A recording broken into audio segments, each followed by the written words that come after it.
very special about the club as well. Yeah. I feel like there's some mentality coaching being given to these kids. There's just something different about the City Academy products. Phil, Cole Palmer, they're just very clear in the head. At least that's what it seems like watching them play. Is there some psychological training that's extra? Because why aren't academies in Europe producing this kind of talent? Like, what's happening that's different? That's a good question. That's a good question to ask, actually. And to be honest with you, I don't know. I can only talk about the education being on a very high level, the coaching staff being on a very high level, the people around, making sure that you get not overwhelmed also, because at one point this can be overwhelming, when especially, I know for myself also, when I was not on that level like these boys right now, but when I was 15, 16 years old, you're still some sort of child, aren't you?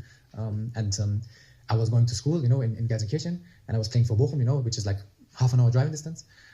So I was going to school, and I came back from school, and I had a couple of hours at home. I was picked up for training, went to training, did all the training, and was back at home for like 9 p.m. I think, and had dinner maybe, and had to go to bed again, and again the next morning at 6 a.m. wake up and go to school, and I had that five days a week, plus a game, extra at the weekend, and maybe one day only where I had only school, and I didn't have any training in the afternoon, so not all that trip, so I could meet my friends maybe, or I don't know, do something, actually do something what a normal 15 or 16-year-old child would do. Tough Turkish mentality, brother.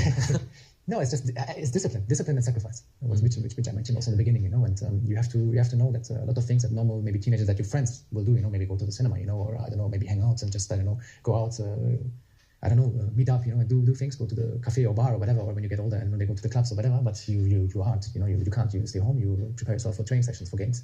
So it's sacrifice, but I never regretted, all the sacrifice I did. It's the opposite. I really appreciate it, also my youth, and I enjoyed it, and I enjoy where I am right now. It has been a ride, yeah. I was saving this for